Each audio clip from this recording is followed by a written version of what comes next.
Hello student, आज हम लोग पढ़ेंगे श्रोडिंगर वेव इक्वेशन। क्या पढ़ेंगे हम लोग? Schrodinger wave equation. Schrodinger wave equation, ठीक है। तो श्रोडिंगर वेव इक्वेशन क्या होता है ये जान लेते हैं। तो ये श्रोडिंगर वेव इक्वेशन होता है del square psi upon del x square plus del square psi upon del Y square plus del square psi upon del Z square plus 8 pi square M H square E minus B psi equal to 0। ठीक है, ये Schrodinger wave equation है जिसको हम आज prove करेंगे। ठीक है, आप लोग जो है धैर्यपूर्वक जो है इसको देखिएगा और मैं यहाँ बताऊँ कैसे जो है श्रोडिंगर वेव इक्वेशन प्रूव किया जाता है। ठीक है, और कैसे जो है उन्होंने सोचा, ठीक है, कैसे इक्वेशन लाया और ये क्या है। ठीक है, तो देखिए श्रोडिंगर इक्वेशन तब आया जब डाल्टन डाल्टन जे थॉमसन ने रदरफोर्ड ने, नील्स बोहर ने, सोमरफील्ड ने और ये जो है देव ब्रॉगली ने, ठीक है, हाइजेनबर्ग ने, सभी लोग अपना जो है प्रिंसिपल या थ्योरी दे चुके थे। तब जाके सभी को मिलाकर, ठीक है, सभी को मिलाकर जो सोचा वो श्रोडिंगर ने सोचा। क्या उन्होंने क्या किया? उन्होंने सभी की थ्योरी को मिलाकर, एक साथ मिलाकर एक जो है एक नया जो है मॉडल प्रस्तुत किया, जिसको हम लोग जो है क्या बोलते हैं, wave mechanical model of atom बोलते हैं। क्या बोलते हैं हम लोग? वेव मैकेनिकल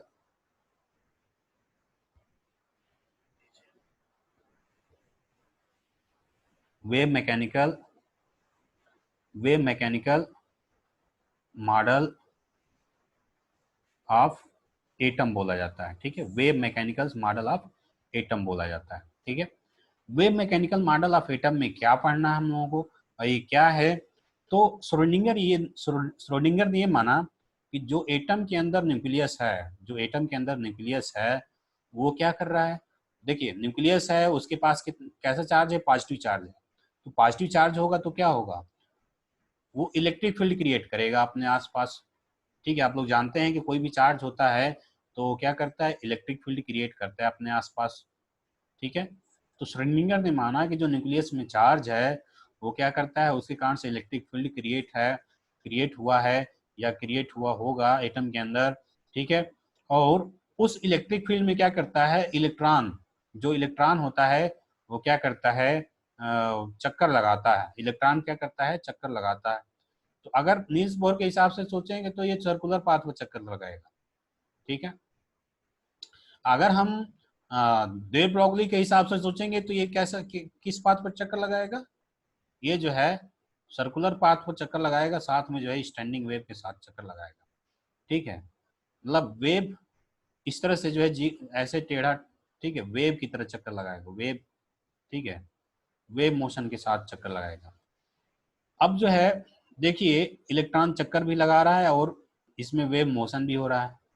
ठीक है, तो जो देव ब्रॉगली ने माना कि जो इलेक्ट्रॉन जो न्यूक्लियस के चारों ओर चक्कर लगा रहा है, देव ब्रॉगली ने क्या माना था? इसको पार्टिकल और वेव दोनों माना था।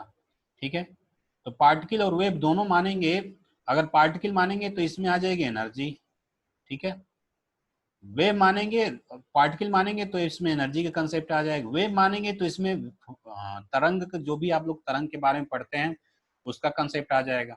ठीक है, अब दोनों को मिलाकर श्रोडिंगर ने क्या किया, एक जो है इक्वेशन फाइंड किया जिसको हम लोग जो है श्रोडिंगर वेव इक्वेशन के नाम से जानते हैं। और इसमें ये जो इक्वेशन है इसमें दोनों की प्रॉपर्टीज है, अर्थात इलेक्ट्रॉन के जो है दोनों का जो है मतलब पार्टिकल और वेव नेचर इसी इक्वेशन में जो है छिपा है। ठीक है, मतलब इस इक्वेशन से दोनों नेचर के बारे में पता चलता है कि इलेक्ट्रॉन पार्टिकल भी है और इलेक्ट्रॉन वेव की तरह बिहेव भी करता है। ठीक है, तो आगे चलते हैं हम लोग कैसे इसको प्रूव किया जाता है। ठीक है, ये जानेंगे कैसे इसको हम लोग श्रोडिंगर वेव इक्वेशन को कैसे प्रूव करते हैं, ये सीखेंगे। ठीक है, तो मैं जो है स्क्रीन चेंज कर रहा हूँ, आप लोग स्क्रीन शॉट ले लीजिएगा इसका, ठीक है। चलिए, तो यहाँ हम लोग सीखेंगे कैसे श्रोडिंगर वेव इक्वेशन को जो है प्रूफ किया जाता है, ठीक है। तो देखिए, प्रूफ करने से पहले कुछ जरूरी बातें हैं, उसको जो है आप लोगों को आना चाहिए। देखिए, इलेक्ट्रॉन है, तो इलेक्ट्रॉन है और इलेक्ट्रॉन पर चार्ज कैसा होता है, माइनस चार्ज होता है। इलेक्ट्रॉन के पास मास कितना है, मास m है, ठीक है। और चूंकि इलेक्ट्रॉन जो वेव वेव फॉर्म में जो है, इलेक्ट्रॉन को हमने वेव भी माना है, ठीक है। तो वेव माना है तो इसमें वेव भी होगा, ठीक है। साथ में इसकी वेलोसिटी कितना है, v है, मान लिया, ठीक है। तो वेलोसिटी v है। अब देखिए, जब इलेक्ट्रॉन के पास वेलोसिटी v है तो इसके अंदर होगा काइनेटिक एनर्जी, कितना होगा काइनेटिक एनर्जी, क्या होगा काइनेटिक एनर्जी होगा हाफ mv² होगा, ठीक है, हाफ mv² होगा। और चूंकि जो इलेक्ट्रॉन होता है न्यूक्लियस के चारों ओर चक्कर लगाता है, न्यूक्लियस के चारों ओर चक्कर लगाता है इस तरह से, ठीक है। तो और कुछ सम मतलब कुछ डिस्टेंस पर चक्कर लगाता है, मतलब r डिस्टेंस पर चक्कर लगाता है। और न्यूक्लियस के पास जो प्लस चार्ज होता है और इलेक्ट्रॉन के पास माइनस चार्ज होता है, तो वहां पर पोटेंशियल एनर्जी भी होगा Q0। पोटेंशियल एनर्जी कितना होगा, 1/4πε0 Q1 Q2 बटे में R, ठीक है। ये पोटेंशियल एनर्जी है, ये क्या है, पोटेंशियल एनर्जी, पोटेंशियल एनर्जी, ठीक है, जिसको आप लोग हिंदी में बोलते हैं स्थितिज ऊर्जा, ठीक है।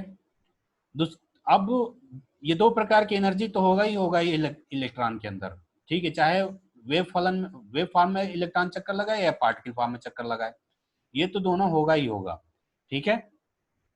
टोटल एनर्जी क्या हो जाएगा, टोटल एनर्जी इलेक्ट्रॉन के पास कितना होगा, टोटल एनर्जी कितना हो जाएगा, तो total energy is equal to हो जाएगा kinetic energy plus potential energy, ठीक है। इतना तो आप लोगों को आना चाहिए, ठीक है। और क्या आना चाहिए आप लोगों को, और आना चाहिए आप लोगों को, जो मैंने जो है अभी इलेक्ट्रॉन को लिया था इस तरह से, ये क्या है, स्टैंडिंग वेव है, ये क्या है, स्टैंडिंग वेव, स्टैंडिंग वेव, ठीक है। और क्या आना चाहिए आप लोगों को, स्टैंडिंग वेव के बारे में पता होना चाहिए। स्टैंडिंग वेव क्या होता है, स्टैंड का मतलब तो होता है खड़ा होना, ठीक है। तो चूंकि ये जो है, जैसे मान लो स्ट्रिंग ले लो, धागा ले लो, ठीक है, और इसको जो है ये दीवार है, एक दीवार ये है, उसे बांध दो, ठीक है, बांध कर इसको जो है, उसके बाद इसमें जो है वेव क्रिएट करो, तो ये क्या हो जाएगा, ऐसे मोशन करेगा या तो ऐसे मोशन करेगा, ठीक है। मतलब ये अब इसी दीवार के बीच में मोशन करेगा। उसी तरह से अगर हम एटम लेते हैं, ठीक है, तो एटम के अंदर जो इलेक्ट्रॉन चक्कर लगा रहा है, तो उसका भी क्या होता है, एक फिक्स होता है कि ये यही जो है सरकमफ्रेंस है, और इसी जो है मतलब इसी पाथ पर ये हमेशा क्या करेगा, चक्कर लगाएगा, तो इसलिए कहा जाता है ये स्टैंडिंग वेव है, ठीक है। और जब स्टैंडिंग वेव होगा तो इसकी जो स्टैंडिंग वेव की प्रॉपर्टीज होती है, या इसके लिए जो इक्वेशन होता है स्टैंडिंग वेव के लिए, क्या होता है आप लोग जानते हैं, वो होता है y equal to A sine 2π(x/λ) होता है, ठीक है। ये y इक्वल टू होता है ए साइन 2π(x/λ)। y क्या है यहाँ पर, y है जैसे x एक्सिस y एक्सिस लेंगे हम, ये x एक्सिस है, ठीक है, y एक्सिस है। तो अगर इस तरह से मान लो कोई जो है चल रहा, ठीक है, इस तरह से चल रहा, ठीक है, तो इस पर जाएगा, x एक्सिस पर जाएगा तो x लेंगे। अगर इस तरह से जा रहा है ऊपर, ठीक है, ऐसे बढ़ रहा है घट रहा है, तो इसको y मानेंगे, ठीक है, क्या मानेंगे, y। मैक्सिमम जो लेंथ होता है उसको क्या मानते हैं हम लोग, एम्पलीट्यूड लेते हैं, a लेते हैं, ठीक है, एम्पलीट्यूड मानते हैं। तो ए है एम्पलीट्यूड, मैक्सिमम जो डिस्टेंस है, ठीक है, एक्स एक्सिस से जो मैक्सिमम डिस्टेंस होता है उसको एम्पलीट्यूड मानते हैं, ठीक है, ठीक है, एम्पलीट्यूड है, आयाम जिसको बोलते हैं। तो एम्पलीट्यूड हो गया। एक्स क्या है, ये जो एक्स एक्सिस है, यही एक्स लिए हैं यहाँ पर, ठीक है। लैम्डा क्या है, लैम्डा वेव लेंथ है। वेव लेंथ क्या होता है आप लोग जानते हैं, क्रस्ट के बीच का जो दूरी होता है उसे क्या बोलते हैं हम लोग, लैम्डा बोलते हैं, ठीक है। क्रस्ट के बीच की जो दूरी होती है उसकी क्या बोलते हैं हम लोग, लैम्डा बोलते हैं, ठीक है। अब ये इक्वेशन कैसे फाइंड हुआ ये हम बता दे रहे हैं आप लोगों को, आप लोग देख लीजिए। ये इक्वेशन हम लोग यहाँ से फाइंड करते हैं। कोई सर्किल ले लीजिए, ये सेंटर हो गया, और इस तरह से मान लीजिए मैं कलर चेंज कर ले रहा हूँ, मान लीजिए इलेक्ट्रॉन हो गया यहाँ पर है, ठीक है, कुछ समय के बाद यहाँ पर इलेक्ट्रॉन है और एंगल कितना है थीटा, तो ये क्या है हम मान लेते हैं वाई है, ठीक है, और ये मैक्सिमम एम्पलीट्यूड क्या होगा, बहुत जाएगा तो इलेक्ट्रॉन इसके बाद क्या होगा, ऐसे जो है कंपन करता है ऊपर नीचे, ठीक है, ऊपर नीचे होता है, ठीक है, तो मैक्सिमम जो एम्पलीट्यूड होता है क्या होता है कोई पार्टिकल का, यही होता है, ए होता है, तो ये रेडियस है, ठीक है, रेडियस होता है सेम, तो ए क्या हो जाएगा यहाँ पर भी ए हो जाएगा, ठीक है, तो ये हो गया, और ये जो डिस्टेंस है वो क्या है एक्स है, ये जो डिस्टेंस है एक्स है, मान लीजिए यहाँ से यहाँ जाने में जो समय लगा वो कितना लगा होगा, वो लगा होगा मान लीजिए टी समय लगा होगा, ठीक है, तो यहाँ हम लगा सकते हैं साइन थीटा इक्वल टू क्या, साइन थीटा इक्वल टू लगा सकते हैं लंब, लंब कितना है देखिए, लंब हमने क्या माना है वाई, तो ये हो जाएगा वाई और ये हो जाएगा लंब, साइन थीटा बराबर हो जाएगा लंब बटे में कर्ण परपेंडिकुलर अपान हाइपोटेनियस, ठीक है, तो ये परपेंडिकुलर अपान हाइपोटेनियस हो गया, तो परपेंडिकुलर वाई इक्वल टू क्या हो जाएगा, ये हो जाएगा A sine theta, A sine theta, और आप लोग ये भी जानते हैं फिजिक्स में पढ़े होंगे आप लोग कि ओमेगा इक्वल टू क्या होता है थीटा बाई टी होता है, ठीक है, तो यहाँ से थीटा इक्वल टू क्या हो जाएगा ओमेगा इंटू टी, तो वाई इक्वल टू क्या हो जाएगा, वाई इक्वल टू आ जाएगा ए साइन ओमेगा टी, ठीक है, ओमेगा टी आ जाएगा, देखिए एक्स है तो ये जो दूरी कवर करने में कितना समय लगा होगा, मान लो जो है टी समय लगा होगा, ठीक है, तो v इक्वल टू क्या होता है, वेलोसिटी इक्वल टू क्या होता है velocity equal to distance upon time taken, time कितना लगा हो वही टाइम इतना ही लगा होगा, तो यहाँ से एक्स टी इक्वल टू क्या हो जाएगा एक्स बाई वी हो जाएगा, यहाँ रख देंगे तो क्या आ जाएगा ए साइन, ये हो जाएगा A sine omega into X by V, ठीक है, देखिए ओमेगा बाई वी क्या होता है, ये होता है 2 पाई बाई लैम्डा, ठीक है, 2 पाई बाई लैम्डा होता है, ये कैसे होता है, तो ओमेगा की वैल्यू आप लोग जानते हैं होता है 2 पाई एन, ठीक है, और v equal to N lambda जानते हैं, ठीक है, v की वेलोसिटी है, एन क्या फ्रीक्वेंसी है और लेमडा क्या है वेवलेंथ है, तो यहाँ रख देंगे इसको N lambda, N N cancel हो जाएगा तो क्या हो जाएगा 2 पाई बाई लेमडा, तो डब्ल्यू बाई वी क्या हो गया 2 पाई बाई लेमडा हो गया, तो यहाँ डब्ल्यू बाई बी के जगह पर क्या रख सकते हैं, ये रख सकते हैं A sine 2 pi by lambda X, Y equal to आ गया, तो ये हो गया इक्वेशन प्रूफ। अब जब इस ये इक्वेशन समझ में आ गया तो स्टैंडिंग वेव के लिए इक्वेशन होता है, ठीक है, स्टैंडिंग वेव के लिए इक्वेशन होता है, तो अब जो है आगे हम बढ़ रहे हैं, स्टैंडिंग वेव के लिए क्या इक्वेशन आ गया, आप लोगों को मैंने ये भी बता दिया कि स्टैंडिंग वेव के लिए इक्वेशन कैसे प्रूव किया जाता है, ठीक है, वाई इक्वल टू क्या है A sine 2 pi x by lambda, ठीक है, ये हो गया, तो जब ये प्रूफ हो गया उसके बाद हम क्या करेंगे, इस इक्वेशन को लेंगे और श्रोडिंगर वेव इक्वेशन के लिए हम कंपैरिजन करेंगे, ठीक है, देखिए इलेक्ट्रॉन है और इलेक्ट्रॉन ऐसे चक्कर जा रहा है, वेव फॉर्म में चल रहा है, ठीक है, यहाँ पर क्या है इलेक्ट्रॉन है, ठीक है, इलेक्ट्रॉन और वेव फॉर्म में आगे बढ़ रहा है वी वेलोसिटी से, ठीक है, तो इसके पास वेलोसिटी v है और मान लो एम्पलीट्यूड आयाम a है, ठीक है, और ये जो फलन होता है, जो वेव फंक्शन होता है, ठीक है, जो वेव फंक्शन होता है इसको हम यहाँ पर y न लेकर, y लिए थे ना हम लोग, यहाँ पर y लिए थे, तो श्रोडिंगर ने क्या लिया था, y के जगह पर साई लिया था, क्या लिया था, साई लिया था, बहुत लोग कंफ्यूज हो जाते हैं y और साई, साई और y दोनों एक ही चीज है, बस y को उन्होंने क्या माना, साई मान लिया, क्या मान लिया, साई मान लिया, तो ये साई हो गया, वाई एक्सिस पर क्या हो जाएगा, साई हो गया, और जब इस डायरेक्शन में जाएगा, एक्स एक्सिस डायरेक्शन में जाएगा तो हम एक्स लेंगे, ठीक है, तो यहाँ पर क्या हो जाएगा, वह यहाँ हो जाएगा, उन्होंने क्या लिया, साई लिया, और यहाँ पर जब एक्स एक्सिस में गया तो क्या लिया, एक्स लिया, ठीक है, तो यहाँ से आ जाएगा, इसको साई मान लेंगे, साई इक्वल टू क्या हो जाएगा, A sine 2 pi x by lambda, ठीक है, वाई को उन्होंने साई मान लिया, ठीक है, तो साई क्या है, एक वेव फंक्शन है, ठीक है, साई क्या है, वेव फंक्शन है, अब इसी वेव फंक्शन मतलब को लेकर उन्होंने श्रोडिंगर वेव इक्वेशन निकाला, जो हम लोगों ने अभी देखा था पीछे, ठीक है, कैसे निकाला, ठीक है, ये चीज देखेंगे हम लोग, उन्होंने क्या किया, इसको साई को लेकर डिफ्रेंशिएट कर दिया, del psi upon del X, X के रिस्पेक्ट में उन्होंने डिफ्रेंशिएट कर दिया, तो यहाँ ए हो जाएगा, ए कांस्टेंट है, एम्पलीट्यूड है, तो एम्पलीट्यूड हो गया मैक्सिमम जो डिस्टेंस होता है एक्स एक्सिस से, वही एम्पलीट्यूड होता है, वो कांस्टेंट होता है। और del upon del X sine 2 pi x by lambda, इसको कैसे डिफ्रेंशिएट करेंगे? डिफ्रेंशिएट करना जानते हैं तो ठीक है, नहीं जानते हैं तो मैं बता दे रहा हूँ। यहाँ क्या होता है, हम लोग लेते हैं डेल कुछ मान लेंगे, इसको मान लेते हैं हम, कुछ भी मान लेंगे, थीटा मान लेते हैं। तो क्या लेंगे, del theta del by del theta sine theta और D theta upon del theta upon del X. देखिए डेल अपान डेल एक्स और थीटा को हमने क्या माना, theta theta is equal to हमने माना है 2 पाई एक्स बाई लेमडा। ठीक है, मान लिया, डिफ्रेंशिएट करने के लिए ऐसे मान लेते हैं। ठीक है, तो क्या करते हैं हम लोग, देखिए इसका डिफ्रेंशिएट करेंगे, साइन थीटा का डिफ्रेंशिएशन क्या होगा, कास थीटा होगा, कास थीटा।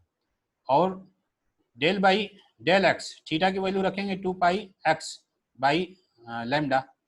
तो लैम्डा है कांस्टेंट, लैम्डा कोई मतलब लैम्डा है वेवलेंथ। ठीक है, और एक्स क्या है, एक्स वेरिएबल है, तो एक्स के रिस्पेक्ट हम डिफ्रेंशिएट करेंगे। ये 2 पाई बाई लेमडा बाहर आ जाएगा, तो यहाँ से आ जाएगा ए और 2 पाई बाई लेमडा, और ये हो जाएगा कास थीटा। और इसका डिफ्रेंशिएशन क्या हो जाएगा, एक्स का डिफ्रेंशिएशन क्या हो जाएगा, del by del x into x क्या होता है, 1 होता है। ठीक है, तो ये आ जाएगा क्या, 1 आ जाएगा। तो यहां से क्या आ गया, del psi upon del x equal to क्या आया, ये आया del psi upon del x equal to आया 2 pi by lambda a cos theta. Theta को हमने क्या लिया था, यहाँ रख देंगे, थीटा की वैल्यू रख देंगे, अभी नहीं रखेंगे, एक बार और डिफ्रेंशिएट कर लेते हैं तो डायरेक्ट रखेंगे। ठीक है, आगे चलते हैं। देखिए मैं इसको कर रहा हूँ इरेज, आप लोग इसका स्क्रीनशॉट ले लीजिए। ठीक है, या जो है मैं एक ब्लैक स्क्रीन ही ले ले रहा हूँ। ठीक है, तो यहाँ से क्या आया था, यहाँ से आया था del del psi upon del x equal to आया था 2 pi by lambda a cos theta आया, और थीटा इक्वल टू क्या आया था, थीटा इक्वल टू क्या माना था, 2 पाई एक्स बाई लेमडा को हमने थीटा माना था। ठीक है, यहाँ पर क्या माना हमने, लेट लेट किया है। ठीक है, माना है। अब इसको क्या करेंगे, दोबारा डिफरेंशिएट करेंगे, एक बार और डिफरेंशिएट करेंगे, डबल डिफरेंशिएशन हो जाएगा, del square psi upon del x square हो जाएगा। एक बार और डिफरेंशिएट करेंगे, 2 pi by lambda into a, और यहाँ डिफरेंशिएशन करेंगे तो ये हो जाएगा del upon del theta cos theta, वहां पर देखिए कास थीटा हो जाएगा और डेल थीटा बटा में डेल एक्स। ये थीटा थीटा कट जाएगा, मान में कोई चेंजिंग नहीं आएगी, वैल्यू में कोई चेंजिंग नहीं आता है। ये डिफ्रेंसिएशन करने का एक तरीका है। ठीक है, इस तरह से इजीली हम मतलब डिफ्रेंशिएट कर सकते हैं। ठीक है, जब थीटा में ये, ठीक है, इस तरह से आप लोग कर सकते हैं। ठीक है, तो 2 पाई बाई लेमडा, देखिए कास थीटा का डिफ्रेंसिएशन क्या होगा, ए यहाँ पर ये है, कास थीटा का डिफ्रेंसिएशन माइनस साइन थीटा होगा, और del del by del theta del del by del x, और थीटा की वैल्यू क्या है, 2 pi x by lambda. Differentiate करेंगे दोबारा, 2 पाई बाई लेमडा क्या होगा, 2 पाई बाई लेमडा बाहर आ जाएगा। ठीक है, तो यहाँ हो जाएगा 2 pi by lambda into a और माइनस साइन थीटा, और 2 पाई बाई लेमडा बाहर हो गया, एक्स का डिफ्रेंसिएशन 1 होता है, और ये 2 पाई बाई लेमडा होगी। ठीक है, अब ये क्या हो जाएगा, ये 2 पाई बाई लेमडा इसके साथ कर देंगे, मल्टीप्लाई कर देंगे, तो ये क्या हो जाएगा, 4 pi square by lambda square, और ए, और ये हो जाएगा माइनस साइन थीटा। ठीक है, तो इसको क्या लिख सकते हैं हम लोग, रिजल्ट में लिख सकते हैं -4 pi square a, 4 pi square by lambda square a sine theta लिख सकते हैं। ठीक है, तो ये हो जाएगा del square psi upon del x square. देखिए ए साइन थीटा, ठीक है, और आगे लिख देंगे इसको, तो क्या हो जाएगा, यहाँ मैं लिख दे रहा हूँ कलर चेंज करके। ठीक है, देखिए del square psi upon del x square equal to -4 pi square by lambda square, और ए साइन थीटा को हमने थीटा के जगह पर क्या रख देंगे, वैल्यू रख देंगे 2 पाई एक्स बाई लेमडा। देखिए a sine 2 pi x by lambda को क्या हम मान सकते हैं, हम मान सकते हैं साई। साई इक्वल टू क्या था, साई इक्वल टू यही था ना, a sine 2 pi x by lambda. ठीक है, इनिशियल स्टेज में। ठीक है, साई इक्वल टू क्या लिए थे, a sine 2 pi x by lambda. तो हम क्या लिख सकते हैं, psi square psi del square psi upon del x square equal to minus four pi square lambda square, और ये हो जाएगा साई। ठीक है, तो यहाँ से ये इक्वेशन आ गया। ठीक है, ये इक्वेशन आ गया। उसके बाद क्या करना है हम लोगों को, उसके बाद जो है इसको हम इरेज कर देते हैं। तो क्या आया है, इसको जो है आप लोग स्क्रीनशॉट ले लीजिए। ठीक है, क्या है, minus four pi square lambda square but psi आया। तो हम इसको इरेज कर रहे हैं। देखिए del square psi upon del x square equal to क्या है, minus four pi square lambda square, और क्या है, साई आया। ठीक है, इतना आया। उसके बाद हम लगाएंगे दे ब्रॉगली इक्वेशन। ठीक है, चूंकि de Broglie according to de Broglie equation क्या होता है, लैम्डा इक्वल टू क्या होता है, एच अपान पी होता है। अर्थात लैम्डा इक्वल टू क्या लिख सकते हैं, lambda equal to h upon m भी लिख सकते हैं, एम भी। ठीक है, या यहाँ से हम देखिए लैम्डा स्क्वायर क्या लिख सकते हैं, लैम्डा स्क्वायर क्या लिख सकते हैं, लैम्डा स्क्वायर बराबर लिख सकते हैं एच स्क्वायर एम स्क्वायर और वी स्क्वायर। ठीक है, देयर इंप्लाइज दैट ये वन अपान लैम्डा स्क्वायर क्या लिख सकते हैं, वन अपान लैम्डा स्क्वायर हो जाएगा एम स्क्वायर वी स्क्वायर बटे में एच स्क्वायर। अच्छा, मान लीजिए कि है, हमने क्या किया यहाँ पर मास को अलग अलग कर दिया। तो यहाँ हम क्या करेंगे, देखिए मास को लिख सकते हैं मास इंटू मास, और यहाँ वी स्क्वायर हो गया अपान एच स्क्वायर। देखिए एम बी स्क्वायर, तो यहाँ हम क्या करेंगे, टू से यहाँ टू से मल्टीप्लाई कर देंगे और टू से भाग दे देंगे। ठीक है, तो वन अपान टू और एम बी स्क्वायर क्या होता है, हाफ एम बी स्क्वायर होता है। तो उसको क्या लिख सकते हैं हम लोग, एम, और इसको हम half m b square, half m b square, ये जो टू बना है उसको लिख देंगे यहाँ टू, और इसको जो है हाफ एम बी स्क्वायर क्या होता है, काइनेटिक एनर्जी होता है, मैं शुरू में ही बताया था, और ये एच स्क्वायर हो गया। ठीक है, चूंकि चूंकि काइनेटिक एनर्जी बराबर क्या होता है, हाफ एम बी स्क्वायर होता है। ठीक है, तो मैंने यहाँ पर काइनेटिक एनर्जी मान लिया। वन अपान लैम्डा स्क्वायर बराबर क्या लिख सकते हैं, टू एम के, यहाँ से आ गया टू एम के अपान एच स्क्वायर। ठीक है, इतना चीज अगर पता चल गया तो मैं आगे कर रहा हूँ। ठीक है, कलर चेंज कर ले रहा हूँ। देखिए जब ये हो गया तो उसके आगे हम लोग क्या कर सकते हैं, उसके आगे हम लोग कर सकते हैं कि जो del square psi upon del x square है, उसके जगह पर हम लोग देखिए माइनस फोर पाई स्क्वायर, और ये one by lambda square, one by lambda square के जगह पर क्या लिख सकते हैं हम लोग, इसको लिख सकते हैं, इसको क्या लिख सकते हैं, टू एम के बाई एच स्क्वायर, और ये साई, साई पहले से है तो साई हो गया। ठीक है, इतना लिख सकते हैं। दूसरा चीज शुरू में हमने बताया था कि देखिए total energy is equal to क्या होता है, total energy is equal to होता है kinetic energy plus potential energy. ठीक है, तो यहाँ से काइनेटिक एनर्जी बराबर क्या हो जाएगा, यहाँ से kinetic energy is equal to हो जाएगा ई माइनस यू नॉट। ठीक है, इसको हम यहाँ रख देंगे। ठीक है, तो ये क्या हो जाएगा, ये हो जाएगा minus four pi square into into two m into m के जगह पर क्या रखेंगे, ई माइनस यू नॉट। ठीक है, और ये साई हो जाएगा और ये हो जाएगा एच स्क्वायर। ठीक है, del square psi upon del x square. इसको हम क्या करेंगे, इसको हम करेंगे पक्षांतर। ठीक है, इधर ले जाएंगे तो क्या बन जाएगा, इधर ले जाएंगे तो बन जाएगा, कलर चेंज कर ले रहा हूँ।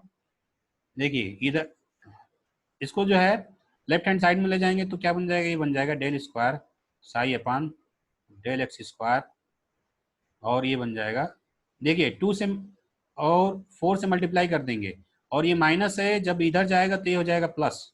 ठीक है, तो ये प्लस हो गया, और 2 से 4 मल्टीप्लाई कर दिए तो ये हो जाएगा 8 पाई स्क्वायर एम, और पाई स्क्वायर एम हो गया।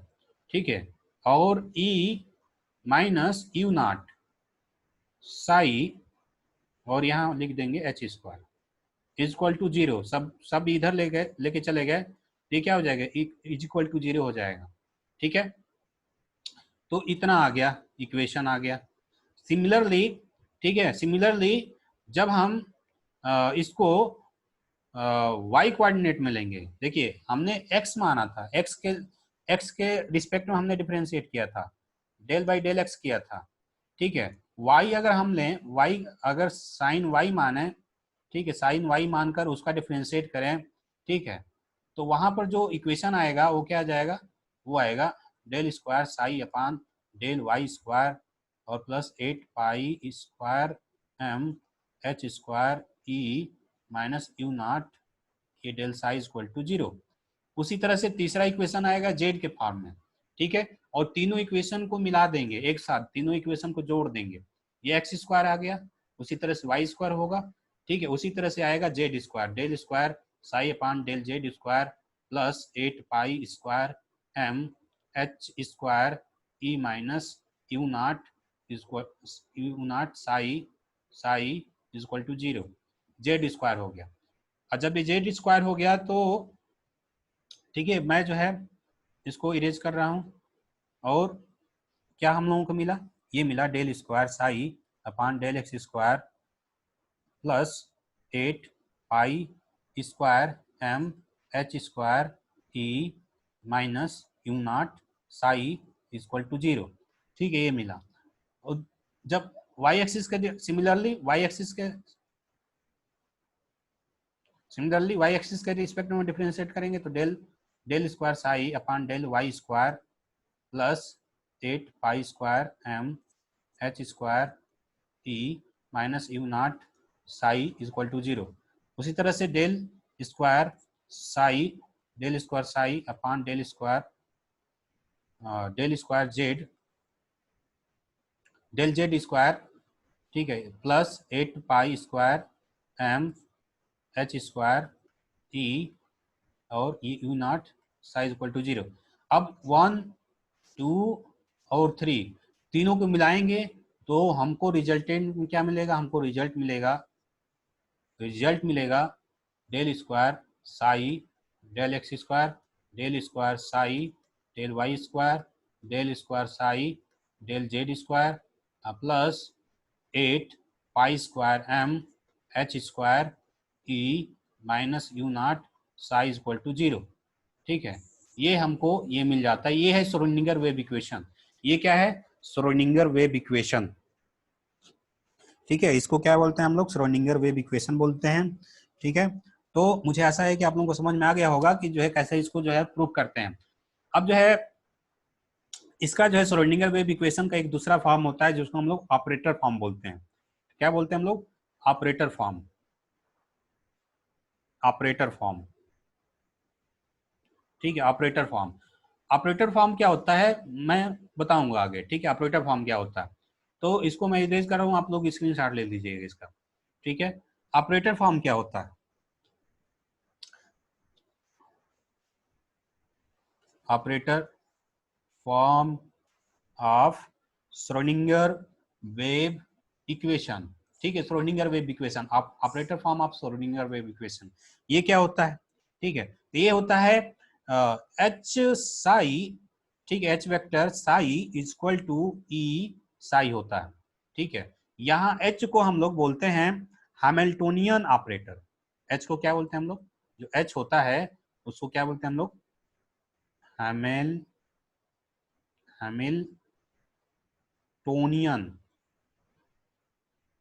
हैमिल्टोनियन। ठीक है, हैमिल्टोनियन ऑपरेटर। ठीक है, हैमिल्टोनियन ऑपरेटर, एच को क्या बोलते हैं हम लोग, हैमिल्टोनियन ऑपरेटर। अब ये इक्वेशन कहाँ से आता है, ठीक है, हैमिल्टोनियन ऑपरेटर। ठीक है, ये कहाँ से आता है, तो मैं इसको भी बता रहा हूँ कि कहाँ से आता है।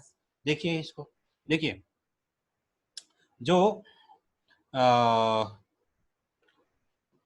इक्वेशन आया है ना, del square psi upon del x square, del square psi upon del Y square, और del square psi upon del Z square, plus 8 pi square M upon H square E minus you naught, ठीक है, Sai is equal to 0।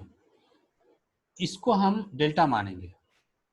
ठीक है, delta, delta is equal to हम लेते हैं del psi del pi upon del X plus del pi upon del Y plus del psi psi sorry psi upon del Z, और delta square होता है del square psi upon del x square, del square psi upon del Y square, और del square psi upon del Z square. ठीक है, तो ये हो गया, इसको बोलते हैं डिफरेंशियल ऑपरेटर। ठीक है, डिफरेंशियल ऑपरेटर डेल्टा। तो इसको हम डेल्टा मान लेंगे, क्या मानेंगे, डेल्टा मानेंगे, डेल्टा स्क्वायर मान लेंगे। ठीक है, डेल्टा स्क्वायर, तो डेल्टा स्क्वायर हो जाएगा यहाँ पर। ठीक है, डेल्टा स्क्वायर, और ये हो जाएगा 8 pi square M, 8 pi square M H square E और U not psi is equal to 0। ठीक है, अब क्या करेंगे, 8 पाई स्क्वायर एम बटे में एच स्क्वायर से भाग देंगे। ठीक है, यहाँ सभी पक्षों मतलब सभी जगह क्या करेंगे, 8 पाई स्क्वायर एम से भाग देंगे। देखिए यहाँ पर भाग दें, हम भाग देंगे किससे, 8 पाई स्क्वायर एम और एच स्क्वायर से। यहाँ पर भाग देंगे 8 pi square M H square से, और यहाँ भाग देंगे तो ये पूरा जो होगा मतलब 0 ही आएगा। ठीक है, तो ये पूरा क्या हो जाएगा, कट जाएगा, यहाँ 1 आ जाएगा, और ये एच स्क्वायर कहाँ चला जाएगा, ऊपर चला जाएगा। ठीक है, तो यहाँ से क्या मिलेगा हमको, मैं जो है इसको कलर चेंज करके लिख रहा हूँ। यहाँ से हमको मिलेगा, क्या मिलेगा, देखिए एच स्क्वायर मिल जाएगा, और ये आ गया नीचे 8 पाई स्क्वायर एम, और ये डेल्टा स्क्वायर, और ये 1 हो गया, तो 1 को नहीं लिख रहा हूँ, E minus you naught, E minus you naught हो, यहाँ 1 बचा तो 1 को नहीं लिख रहा हूँ। ठीक है, और ये साई इक्वल टू 0। अब क्या करेंगे, साई से मल्टीप्लाई कर देंगे यहाँ पर, तो साई से मल्टीप्लाई कर दे रहे हैं, तो मैं जो है सीधा सीधा जो है इसको कुछ मान ले रहा हूँ। ठीक है, पी मान ले रहा हूँ, पी, ताकि बार बार जो है लिखना ना पड़े। तो पी मान लूँ, तो E psi minus you not psi is equal to क्या हो जाएगा, 0 हो जाएगा।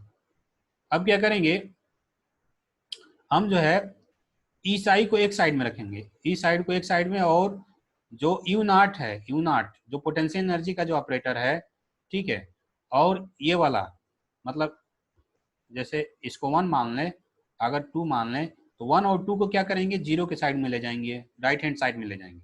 ठीक है, तो क्या क्या बनेगा, यहाँ से इक्वेशन बन जाएगा ई साई इज इक्वल टू ये you not Sai, you not psi, और ये उधर जाएगा तो क्या हो जाएगा, उधर जाएगा, इधर जाएगा तो माइनस हो जाएगा। ठीक है, तो माइनस हो जाएगा h square minus h square 8 pi square m del square. ठीक है, इसको बोलते हैं, और इसी को बोलते हैं, इसको लिखा जाता है इस तरह से, जो इक्वेशन है ना पूरा इस तरह से लिखा जाता है, एच यूनिट वेक्टर और ये साई, और यहाँ होता है ई साई। ठीक है, अब इसी को बोलते हैं हैमिल्टोनियन ऑपरेटर, इसी को क्या बोला जाता है, हैमिल्टोनियन ऑपरेटर बोला जाता है। ठीक है, और ये क्या है, जो यहाँ पर इसको हम लिख सकते हैं, जो इसको यू नॉट को लिख सकते हैं, एच साई है, यू नॉट साई है ना, तो इसको लिख सकते हैं यू नॉट यूनिट वेक्टर। तो यू नॉट यूनिट वेक्टर लिखेंगे तो इसको बोलेंगे potential energy operator, potential energy operator, ठीक है। तो यहाँ से आ जाता है कि H इक्वल टू क्या मिल जाता है हमको, H इक्वल टू मिल जाता है पोटेंशियल एनर्जी ऑपरेटर, ठीक है, u not minus H square 8 pi square m del square, ठीक है, जिसको हम लोग बोलते हैं हैमिल्टोनियन ऑपरेटर। इसी को क्या कहा जाता है, हैमिल्टोनियन ऑपरेटर कहा जाता है, ठीक है।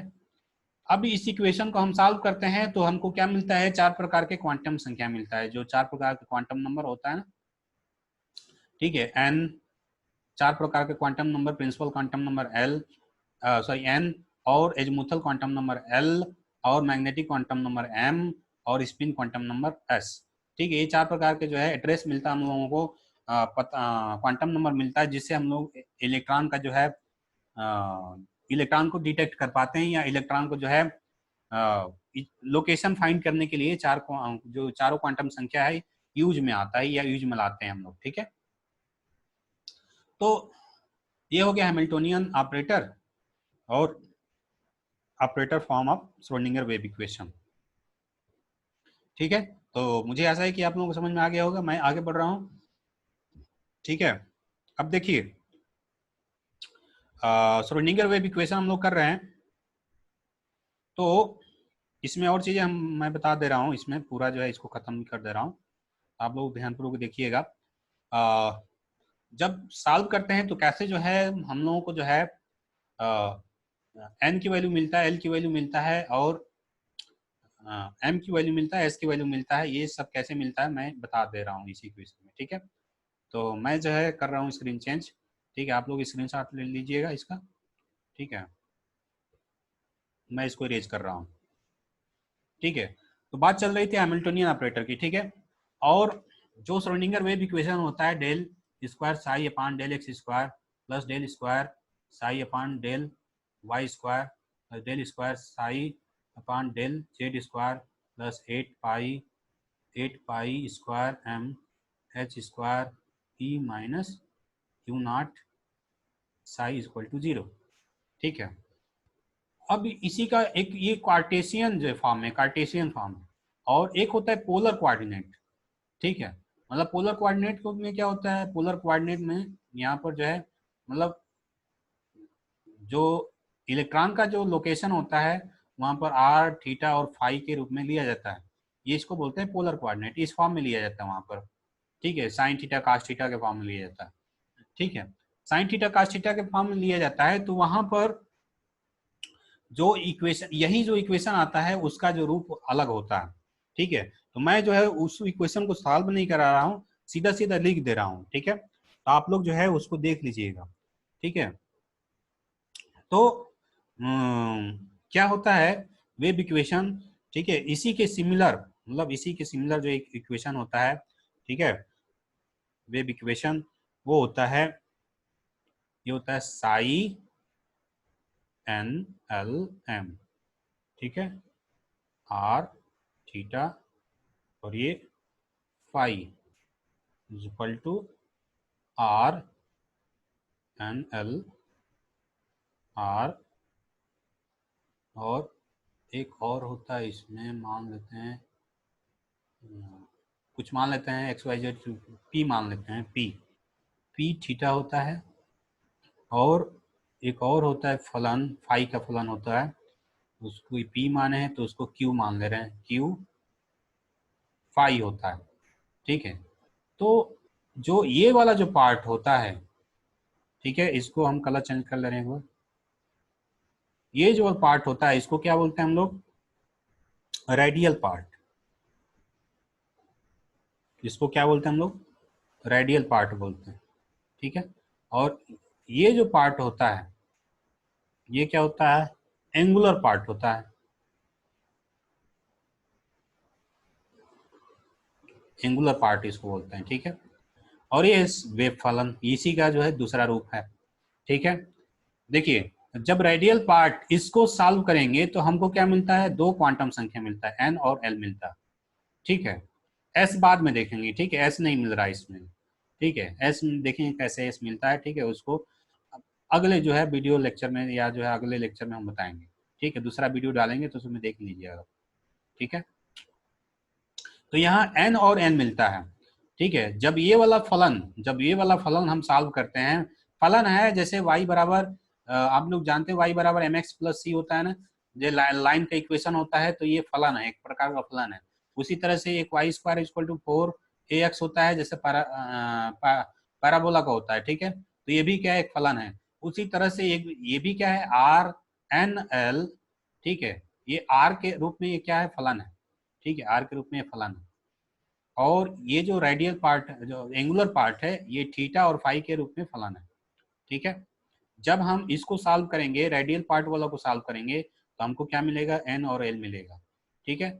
और जब हम इसको सॉल्व करेंगे, जैसे पी वाला को, पी थीटा वाला को सॉल्व करेंगे, तो हमको दो क्वांटम संख्या मिलता है, एल मिलता है और एम मिलता है, ठीक है। इससे क्या, पी थीटा से क्या मिलता है, एम एल मिलता है और एम मिलता है, ठीक है। और जब फाई वाला जो फलन था उसको सॉल्व करते हैं, तो केवल हमको जो है एम मिलता है, मैग्नेटिक क्वांटम नंबर मिलता है, ठीक है। तो इस तरह से जो है फलन हो गया थीटा और फाई, थीटा फाई और आर के रूप में, ठीक है। तो इस कार्टेशियन फॉर्म में हो गया, और ये हो गया पोलर कोऑर्डिनेट के फॉर्म में वेव फंक्शन, ठीक है, श्रोडिंगर वेव फंक्शन। और यही है जो है, ये एक प्रकार के क्या है, समुद्र मंथन। जब मंथन करेंगे तो तमाम प्रकार की चीजें निकल कर, ये तीन प्रकार के भूत निकल कर आते हैं, एन एल और एम, एन एल और एम, ठीक है। मैं आगे बताना चाह रहा हूं आप लोगों को कि जब इसको सॉल्व करेंगे, जैसे इसको आर एन एल और ये आर वाला पार्ट को सॉल्व करेंगे, तो यहाँ से जो है निकल कर आएगा, अलग अलग वैल्यू निकल कर आता है। जैसे मैं जो है एन बराबर 1 के लिए ले रहा हूँ, ठीक है, एन बराबर 1 के लिए, एन बराबर 1, अगर एन बराबर 1 होगा, ठीक है, एन बराबर 1 होगा, तो ये जो है आर एन एल की वैल्यू जो निकल कर आता है, वो क्या निकल कर आता है, इफ इफ एन बराबर 1, ठीक है, और एन बराबर 1 के लिए क्या हो जाएगा, एल की वैल्यू क्या होगा, 0 होगा केवल, ठीक है। तो 0 का मतलब क्या होगा, एस, 0 का मतलब एस, ठीक है। तो इसके लिए जो यहाँ एन आया ना, एन आया, और एल की वैल्यू क्या हो गया, 0 आया, ठीक है। तो यहाँ से वेव फलन के रूप में एन एल की वैल्यू क्या आता है, तो वो आता है r n l equal to r के फॉर्म में, ठीक है, ये आता है। आप लोग इसको नोट कर लीजिएगा, ये याद कर लीजिएगा, ठीक है। मैं कलर चेंज कर ले रहा हूँ, थोड़ा अच्छा लगेगा, आर एन एल, और ये फलन आता है, वो क्या आता है, 2 जेड बाई ए नॉट, और ये होता है 3/2 ई के पावर माइनस जेड आर बटे में ए नॉट, ठीक है। तो ये हो गया। और ए नॉट क्या है, ए नॉट है, ए नॉट क्या है, तो ये है फर्स्ट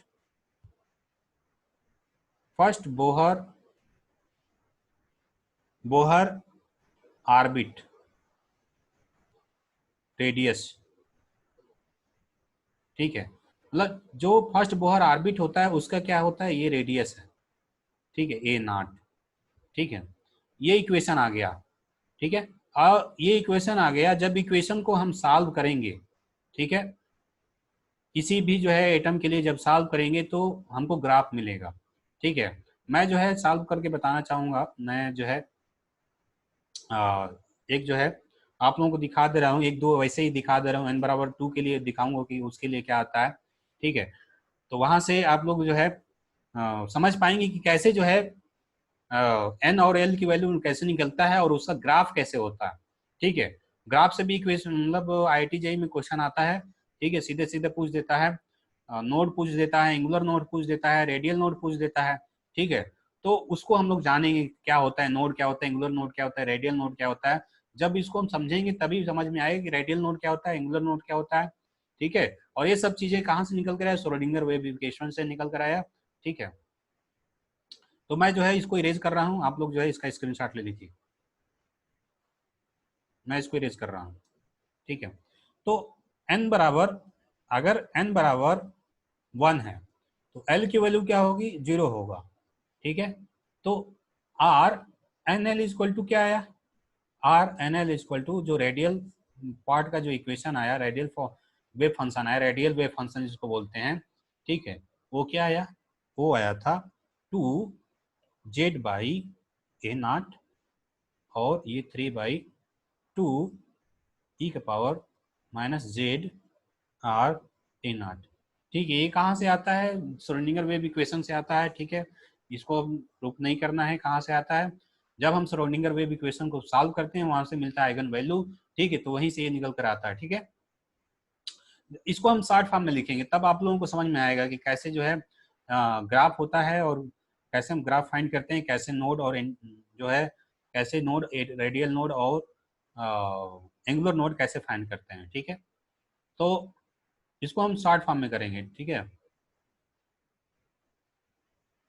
देखिए अगर हम हाइड्रोजन लेते हैं 1H1, हाइड्रोजन के लिए अगर देखें तो हाइड्रोजन में क्या होता है, हाइड्रोजन में एक इलेक्ट्रॉन होता है। ठीक है, और एक प्रोटॉन होता है, प्लस ये प्रोटॉन हो गया और बाहर जो है इलेक्ट्रॉन होता है। ये फर्स्ट ऑर्बिट है जहाँ इलेक्ट्रॉन जो है, ये पूरा जो है इस तरह से होता है। ये फर्स्ट ऑर्बिट है जहाँ इलेक्ट्रॉन पाए जाने की प्रोबेबिलिटी मैक्सिमम होती है। ठीक है, मैक्सिमम होता है ये जो जैसे, ठीक है, तो इलेक्ट्रॉन पाए जाने की प्रोबेबिलिटी क्या होता है, मैक्सिमम होता है। तो ये एस है। ठीक है, एस स्फेरिकल। ठीक है, और इसका जेड एटॉमिक नंबर क्या होता है, जेड की इक्वल टू 1 होता है, एटॉमिक नंबर 1 होता है। तो उसके लिए अगर देखा जाए, हाइड्रोजन के लिए देखें अगर, यहाँ 2 आ जाएगा और जेड की वैल्यू 1 रख दें तो 1/a0 हो जाएगा और ये 3/2 होगा और e-z/r/a0 होगा। ठीक है, देखिए a0 क्या होगा, फर्स्ट बोर ऑर्बिट है, मान लेते हैं ए कांस्टेंट है, थोड़ा छोटा हो जाए इक्वेशन ताकि आप लोगों को समझ में आए। ठीक है, तो 2 ये पूरा कांस्टेंट है, मान लेते हैं के हो गया और ये हो गया -2, सॉरी ये जेड है ना, ये जेड है। ठीक है, ये जेड हो गया, जेड की वैल्यू क्या माने थे, 1 माने थे। ठीक है, 1, और ये क्या था, आर, आर तो हम 1 नहीं मानेंगे, आर क्या है, रेडियस है। ठीक है, मैं बता रहा हूँ आर क्या है। ठीक है, उसके बाद क्या है, इसी में a0 है, मतलब उसको भी कांस्टेंट मान लेंगे, इसको हम सब मिला कर कांस्टेंट मान लिया। ये क्या हो जाएगा, 2k e का पावर आ जाएगा -r k। ठीक है, आर के आ जाएगा, r फॉर्म में। ठीक है, इसको सब मिले जाकर के डैश मान लें तो ई का पावर क्या हो जाएगा, -r k हो जाएगा। छोटा सा इक्वेशन बना रहे हैं, ठीक है, ताकि आप लोगों को ग्राफ समझ में आए। ठीक है, तो देखिए y इक्वल टू ई का पावर, अगर ऐसे है कोई मतलब इक्वेशन दिया है तो उसका ग्राफ क्या होता है, इस तरह से होता है। ठीक है, अगर y इक्वल टू ई का पावर -x है तो उसका ग्राफ कैसे होता है, ये होता है ई का पावर -x का ग्राफ। ठीक है, इस तरह से होता है। अगर इसके साथ k जुड़ गया, कुछ कांस्टेंट जुड़ गया, 2k इस तरह से जुड़ गया, तो उसका जो ग्राफ आएगा वो कैसे आएगा, लगभग इस तरह से आएगा, इसी से मिलता जुलता। ठीक है, देखिए माइनस है तो माइनस वाला ग्राफ लेंगे, ये माइनस वाला जो है सिमिलर, उसी तरह से ये ग्राफ मिलेगा।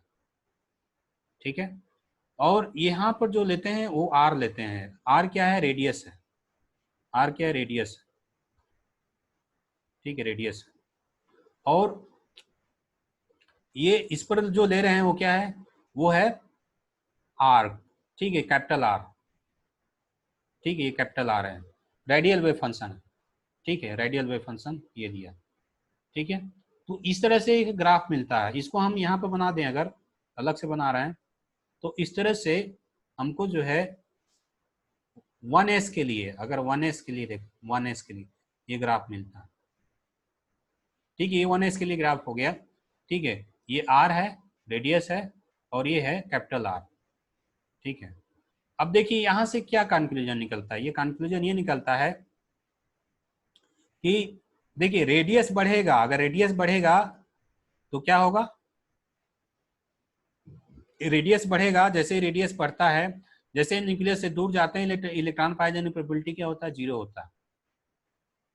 तो यहाँ से ये पता चलता है कि जो है यहाँ पर जो है वो क्या हो रहा है, जैसे ही जो है 0 की तरफ बढ़ रहा है, रेडियस अगर रेडियस बढ़ रहा है, सॉरी रेडियस बढ़ रहा है, अगर रेडियस इंक्रीज कर रहा है तो जो आर है वो क्या हो रहा है, आर कम हो रहा है। ठीक है, आर कम हो रहा है। ठीक है, रेडियल वेव फंक्शन क्या हो रहा है, कम हो रहा है।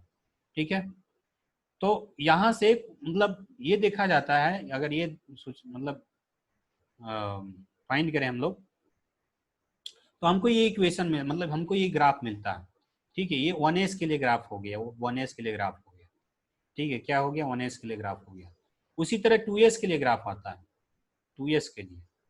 ठीक है, तो 2s के लिए ग्राफ क्या हो जाएगा, देखिए 2s के लिए ग्राफ, सिमिलरली 2s के लिए जो ग्राफ आता है, ठीक है, वो क्या आता है, इस तरह से आता है। मैं बता दे रहा हूँ आप लोगों को, ये आर ले रहे हैं, यहाँ पर स्मॉल आर ले रहे हैं। ठीक है, जो 2s के लिए ग्राफ आता है वो आता है इस तरह से। ठीक है, इस तरह से आता है, मतलब एक जगह क्या होता है, कट करता है। ठीक है, कट करता है। देखिए ये 1s में जो ग्राफ आता है वो कभी भी एक्स एक्सिस को कट नहीं करता, ये एक्स एक्सिस को कट नहीं करता। ठीक है, और ये जो है 2s वाला जो ग्राफ है, एक्स एक्सिस को एक जगह कट करता है। तो दोनों में क्या है, दोनों से क्या हमको सिग्निफिकेंस, दोनों से क्या मतलब इंडिकेट हो रहा है, दोनों से ये हम लोग कंफ्यूजन निकाल रहे हैं कि इसमें जो है नोड नहीं मिलता, 1s में कोई नोड नहीं होता। ठीक है, इसमें नोड नहीं पाया जाता। नोड क्या होता है, जहां इलेक्ट्रॉन पाए जाने की प्रोबेबिलिटी 0 हो। ठीक है, तो 1s के लिए कोई नोड नहीं होता है, क्यों, क्योंकि जो है ये न्यूक्लियस के पास होता है। ठीक है, तो उसके न्यूक्लियस और जो है जो पहला ऑर्बिट होता है उसके बीच में जो है कोई जो है नोड नहीं मिलता। ठीक है, नोड नहीं मिलता है जहां इलेक्ट्रॉन पाए जाने की प्रोबेबिलिटी 0 हो। ठीक है, ये नहीं मिलता।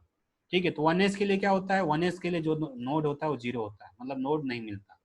नोड मैं बता चुका है, नोड क्या होता है, जहां इलेक्ट्रॉन पाए जाने की प्रोबेबिलिटी 0 हो।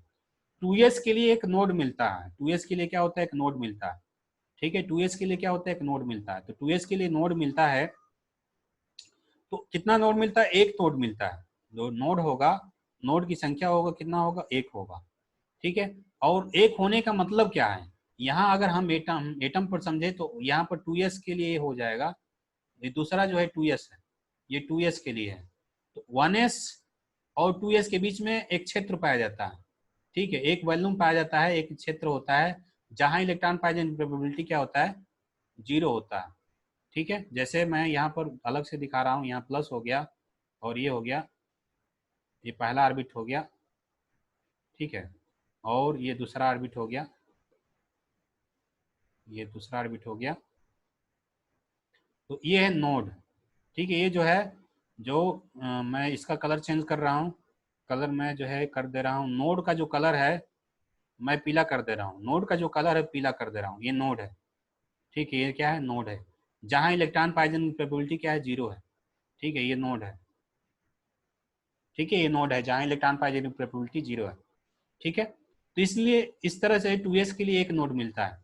तो इसी तरह से अगर हम पूछेंगे 3s के लिए कितना नोड मिलेगा, तो 3s के लिए जो नोड की संख्या होगी क्या होगी, वो 2 होगी। ठीक है, तो यहाँ से एक फॉर्मूला निकल कर आता है कि जो नोड होता है वो क्या होता है, वो n-1 के इक्वल होता है।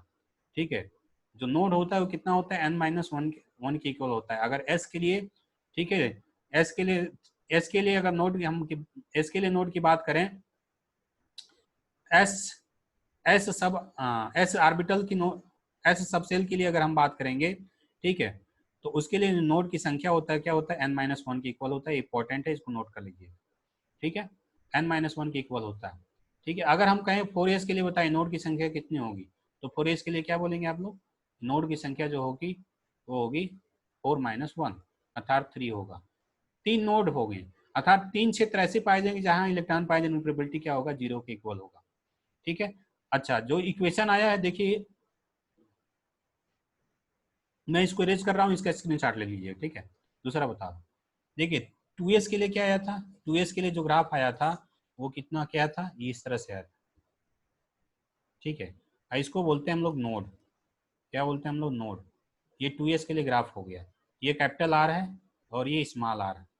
ठीक है, ये स्मॉल आर है, ये कैपिटल आर है। ठीक है, ये वेव फंक्शन हो गया, ये रेडियल वेव फंक्शन है, ये रेडियल वेव फंक्शन है, रेडियल वेव फंक्शन। ठीक है, और ये त्रिज्या है, रेडियस, यहाँ पर बढ़ेंगे आगे तो त्रिज्या बढ़ता है। ठीक है, तो यहाँ से ये कंफ्यूजन निकलता है कि जैसे जैसे हम न्यूक्लियस से दूर होते जाते हैं, रेडियस बढ़ता जाता है, तो एक स्थान ऐसा आता है जहाँ पर जो आर होता है जीरो होता है, कैपिटल आर जो होता है वो जीरो हो जाता है, और जहाँ कैपिटल आर जीरो हो जाता हो तो उसको बोलते हैं नोड। तो नोड पर क्या होता है, इलेक्ट्रॉन पाए जाने की जो प्रोबेबिलिटी होती है वो क्या होती है, जो प्रोबेबिलिटी होती है इलेक्ट्रॉन पाए जाने की प्रोबेबिलिटी, प्रोबेबिलिटी जो होता है वो क्या होता है, जीरो होता है। क्या होता है, जीरो होता है। ठीक है, नोड हो गया। ठीक है, यहाँ पर जीरो होता है। उसके बाद क्या होता है, जैसे जैसे रेडियस बढ़ता है उसके बाद धीरे धीरे बढ़ता है। हाँ ठीक है, आर की वैल्यू देखिए बढ़ता है, माइनस में बढ़ता है। ठीक है, उसका डायरेक्शन अपोजिट होगा। ठीक है, उसके बाद दोबारा क्या होता है, घटता। ठीक है, तो इस तरह से 2s के लिए हो गया। और इसका जो 2s के लिए n बराबर 2 के लिए अगर ग्राफ देखें, n बराबर 2 के लिए अगर ग्राफ देखें, ठीक है, तो जो आर एन एल का जो इक्वेशन आता है, जो हम वेव इक्वेशन लिखे थे, श्रोडिंगर वेव इक्वेशन, उसके लिए जो आता है वो आता है जेड अपान 2a0, और ये हो जाता है 3/2 2 minus z r upon a0 और e का पावर माइनस जेड। ठीक है, ये हो गया। ठीक है, तो यही इक्वेशन का जो ग्राफ खींचेंगे ये मिलेगा। ठीक है, यही मिलता है। इस इक्वेशन को सॉल्व करते हैं हम लोग, ग्राफ खींचते हैं किसी एटम के लिए, किसी को जेड की वैल्यू रख देते हैं, साथ में जो है हम आर की कुछ वैल्यू रख देते हैं, एन आर की कुछ वैल्यू रख देते हैं, तो इस यही ग्राफ मिलता हमको। ठीक है, देखिए ग्राफ से जो है, देखिए 2 है यहाँ पर और ये माइनस है।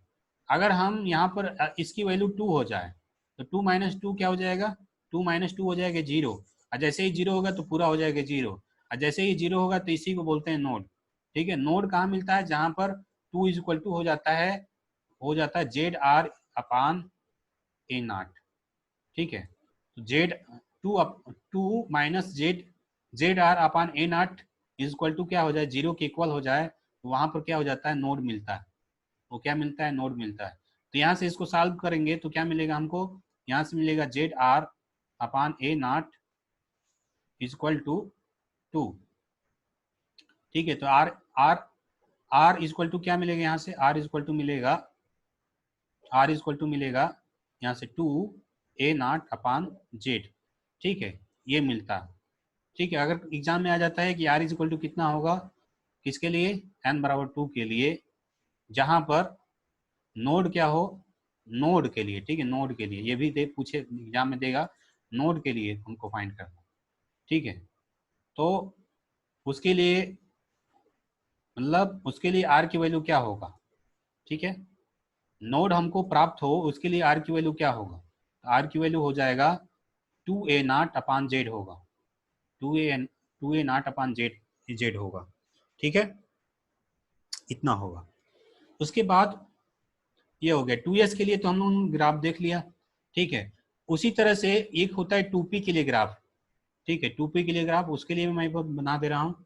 ठीक है, 2p के लिए ग्राफ, 2p के लिए जो ग्राफ होता है वो क्या होता है, वो होता है, जो 2p के लिए ग्राफ होता है वो होता है, यहाँ मैं ग्राफ बना दे रहा हूँ, वो होता है इस तरह से।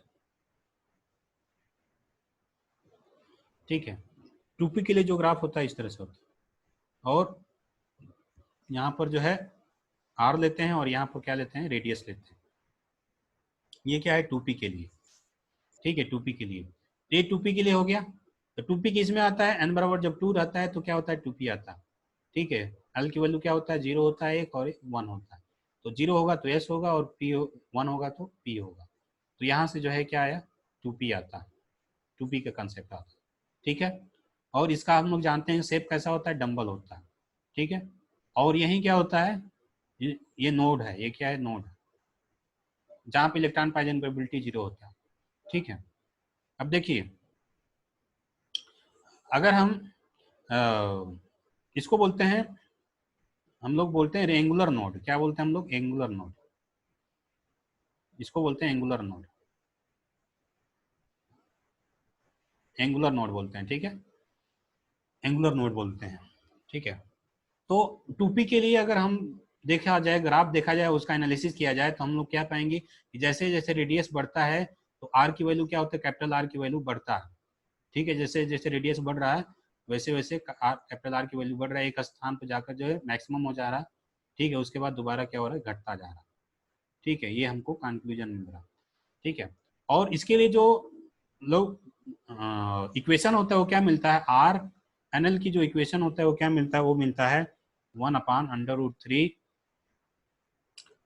ये मिलता है z r 2a0 upon 3/2 z r upon a0, और ये हो जाता है E Z r upon 2a0 होता है। ठीक है, ये होता है। जब हम इसी इक्वेशन को सॉल्व करते हैं, ठीक है, तो यही इक्वेशन मतलब यही ग्राफ मिलता है। ठीक है, ये ग्राफ मिलता है।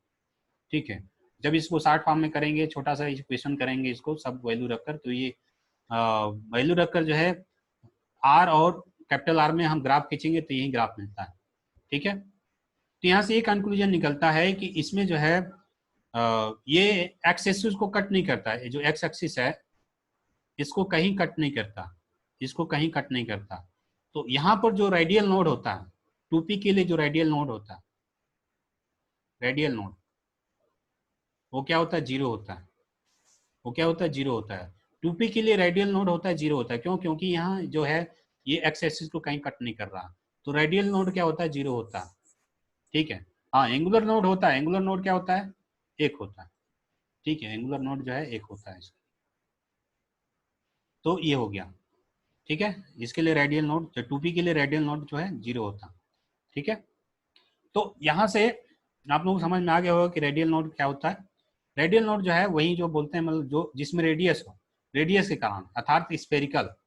तो ऐसा क्षेत्र जो स्फेरिकल हो जहां पर इलेक्ट्रॉन पाइजन प्रोबेबिलिटी जीरो हो, तो स्फेरिकल होगा तो रेडियस लेंगे, रेडियस का फंक्शन होगा। ठीक है, रेडियस का फंक्शन होगा। ठीक है, तो इसको बोलते हैं रेडियल नोड्स, तो जहां इलेक्ट्रॉन पाइजन प्रोबेबिलिटी जीरो होता है। ठीक है, तो ये हो गया रेडियल नोड्स। ठीक, एंगुलर नोड क्या एंगुलर नोड किससे बोलते हैं, तो एंगुलर नोड आता है पी में। ठीक है, जहां पर जो है मतलब जो इलेक्ट्रॉन था इलिप्टिकल पाथ पर चक्कर लगाता है उस समय।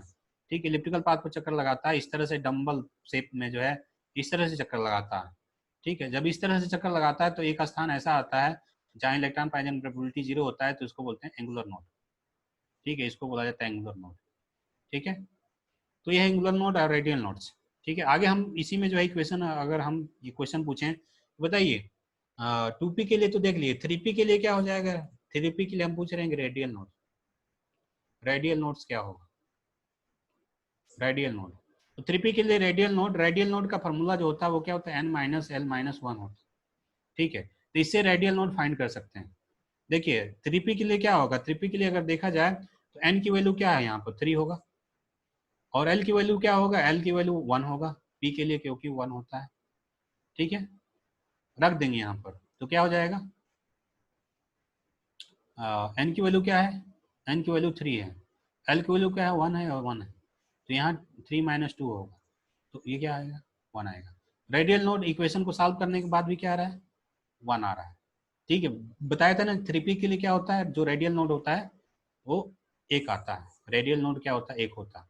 ठीक है, तो 3p के लिए अगर ग्राफ देखेंगे, ठीक है, 3p वाला अगर ग्राफ देखेंगे तो क्या होगा, वो एक जगह कट करेगा।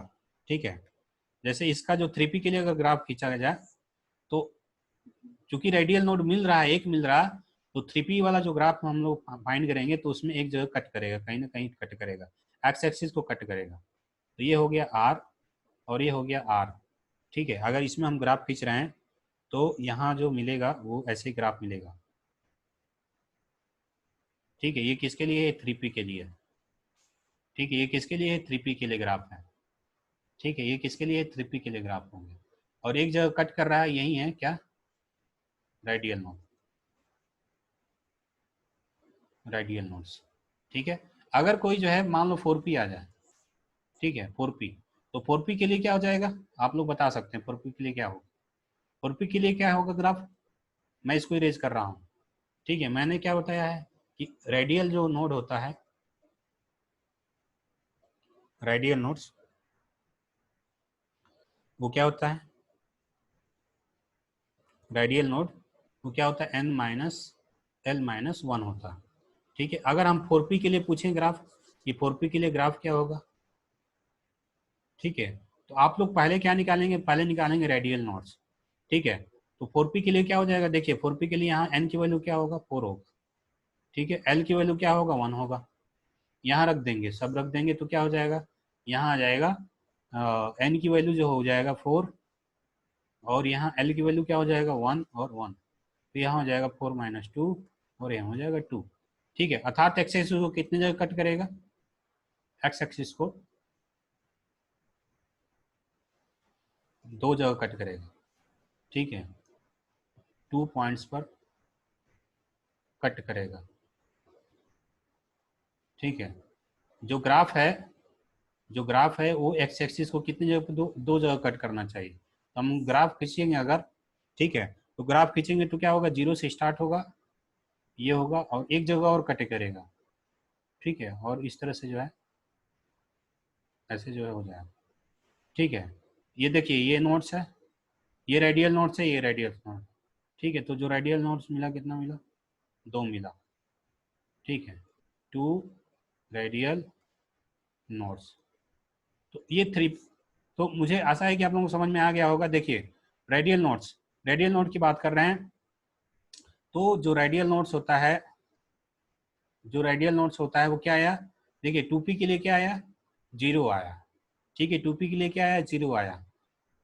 ठीक है, तो 3p के लिए क्या आया, 3p के लिए 1 आया, 4p के लिए क्या आया 2 आया। तो यहाँ से क्या मिल रहा है कंक्लूजन, यहाँ से ये मिल रहा है कि जो रेडियल नोट्स होता है, ठीक है, वो किसके इक्वल होता है, वो होता है वो होता है n-2 के इक्वल होता है, n-2 के इक्वल होता है। ठीक है, n-2 के इक्वल होता है, और किसके लिए होता है, फॉर p आर्बिटल। ठीक है, p आर्बिटल के लिए जो रेडियल नोट्स होता है वो क्या होता है, n-2 के इक्वल होता है। ठीक है, n-2 के इक्वल होता है, और ये हो गया। और s के लिए क्या होता है, देखिए s के लिए जो होता है, देखिए s के लिए क्या था, 1s के लिए कितना आया था नोट्स। ठीक है, 1s के लिए क्या आया था, 1s के लिए आया था 0 रेडियल नोट्स। ठीक है, 2s के लिए क्या आया था, ये 1 आया था। 3s के लिए क्या आया था, 2 आया था। 4s के लिए क्या आया था, 3 आता है। ठीक है, कितना आता है, तो इसके लिए जो इक्वेशन बनकर आता है वो यहाँ रखते हैं इक्वेशन में, तो n-0 माइनस l की वैल्यू तो हमेशा s के लिए क्या रखेंगे, 0 ही रखेंगे हमेशा। ठीक है, तो ये क्या हो जाएगा, ये हो जाएगा n-1 होता है फॉर s आर्बिटल्स। ठीक है, फॉर s आर्बिटल्स। ठीक है, तो यहाँ रेडियल नोट्स इक्वल टू क्या होता है, n-l-1 होता है, जनरल फार्मूला है। अगर p के लिए देखते हैं तो n-2 ले लेते हैं, अगर हम s के लिए देखते हैं तो क्या लेते हैं, n-1 देखते हैं।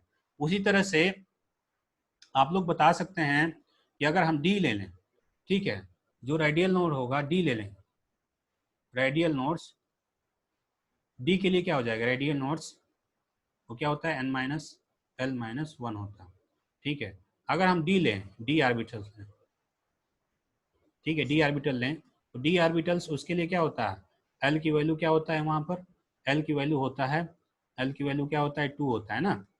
ठीक है, एन बराबर जब 3 होता है, ठीक है, तो एल की वैल्यू क्या होता है, 0 होता है, 1 आता है और 2 आता है। तो 0 होता है एस के लिए, और ये 1 होता है पी के लिए, और 2 होता है डी के लिए। ठीक है, तो ये एल की वैल्यू क्या है 2, तो यहाँ जब हम 2 रखेंगे तो 2 हमेशा के लिए हो जाएगा, एन माइनस क्या हो जाएगा 2-1, और यहाँ n-3 हो जाएगा फॉर डी आर्बिटल्स। ठीक है, फॉर डी आर्बिटल्स, तो जो रेडियल नोड्स होता है वो क्या होता है, फॉर डी आर्बिटल्स n-3 के इक्वल होता है। ठीक है, n-3 के इक्वल होता है। उसी तरह से रेडियल नोड्स जो होगा f के लिए क्या हो जाएगा, f के लिए हो जाएगा रेडियल नोड n-4 हो जाएगा। ठीक है, क्योंकि वहाँ पर अगर l की वैल्यू 3 होता है तो ये किसके लिए होता है, f के लिए होता है। ठीक है, तो यहाँ जब रखेंगे 3-1 हो जाएगा, 4 हो जाएगा for f orbitals, f orbitals. ठीक है, ये रेडियल नोट्स हो गया। ठीक है, तो ये हो गया रेडियल नोट्स। ठीक है, ये हो गया। ठीक है, तो हम लोगों ने देखा ये ग्राफ। उसके बाद इसी में हम लोग पूरा जो है इसको खत्म ही कर देते हैं। ठीक है, उसमें जो है हम बात कर रहे थे एंगुलर नोड की। ठीक है, एंगुलर नोड की बात कर रहे थे। तो देखिए जो एंगुलर नोड होता है वो क्या होता है, अगर हम एंगुलर नोड की बात करें तो जो एंगुलर नोड होता है वो angular node is equal to होता है एल के इक्वल होता है। Angular node is equal to होता है क्या, एल। ठीक है, जितना एल होगा उतना ही एंगुलर नोड मिलेगा। ठीक है, अगर हम बात करेंगे मान लीजिए टू पी के लिए, अगर हम टू पी के लिए पूछ लेंगे टू पी के लिए बताइए कि एंगुलर नोड क्या होगा, कितना हो, तो टू पी के लिए जो देखेंगे हम लोग एल की वैल्यू क्या होगा, देखिए एन की वैल्यू तो टू होगा।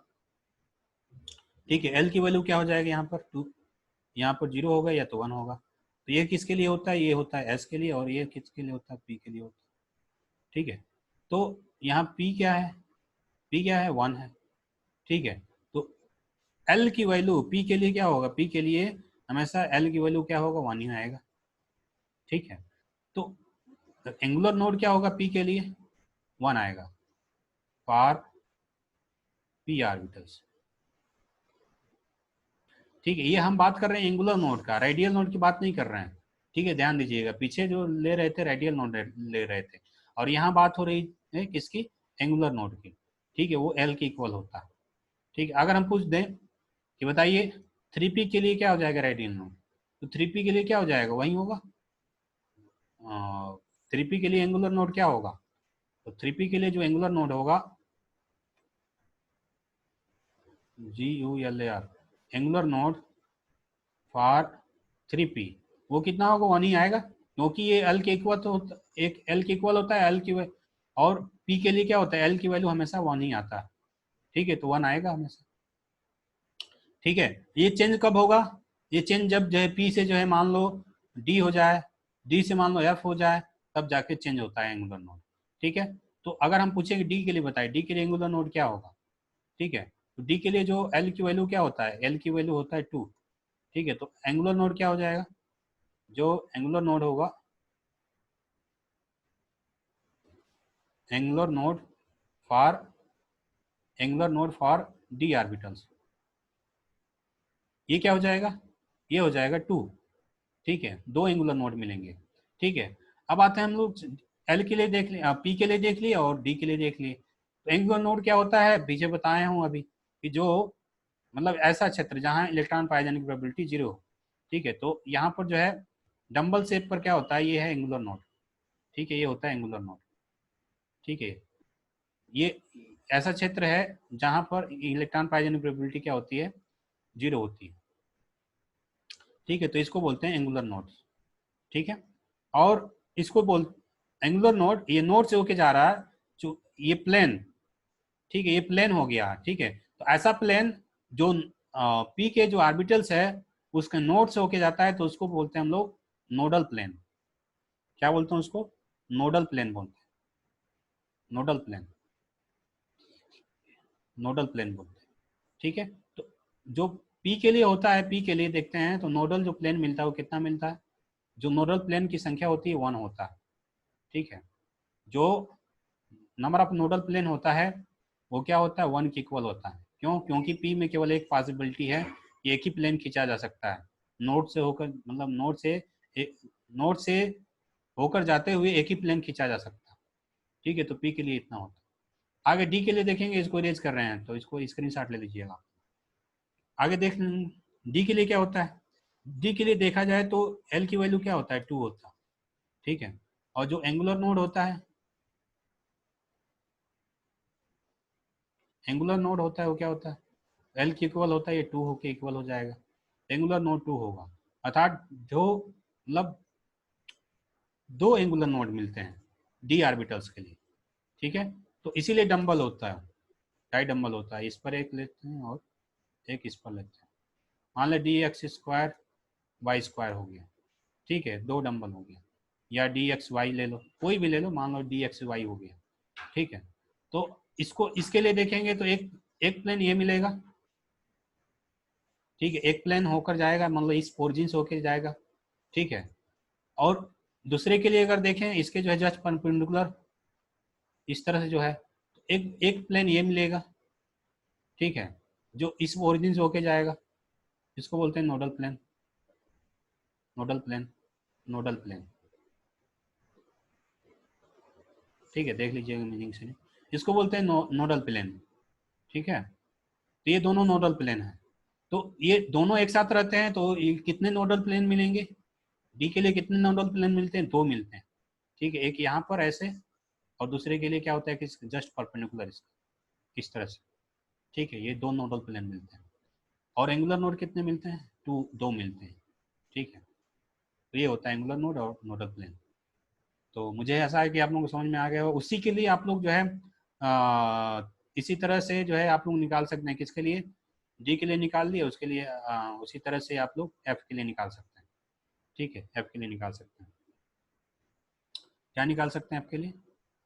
एंगुलर नोड निकाल सकते हैं, ठीक है। वहाँ पर एंगुलर नोड जो है 3 होगा, और 3 होगा तो सोचिए जो है ये कम्प्लेक्स हो जाएगा, कम्प्लेक्स स्ट्रक्चर होता है। इसलिए एफ का जो होता है वो ऑर्बिटल बना के नहीं देता, कभी बुक में नहीं देखे होंगे क्योंकि वो कम्प्लेक्स होता है, तो इसलिए उसको जो है उसका शेप नहीं बनाया जाता, ठीक है। पी एस का बना लेते हैं, पी का बना लेते हैं, और डी का बना लेते हैं। एफ का क्या होता है? कम्प्लेक्स होता है, इसलिए नहीं बना पाते, ठीक है। तो इस तरह से जो है आज हम लोगों ने देखा है।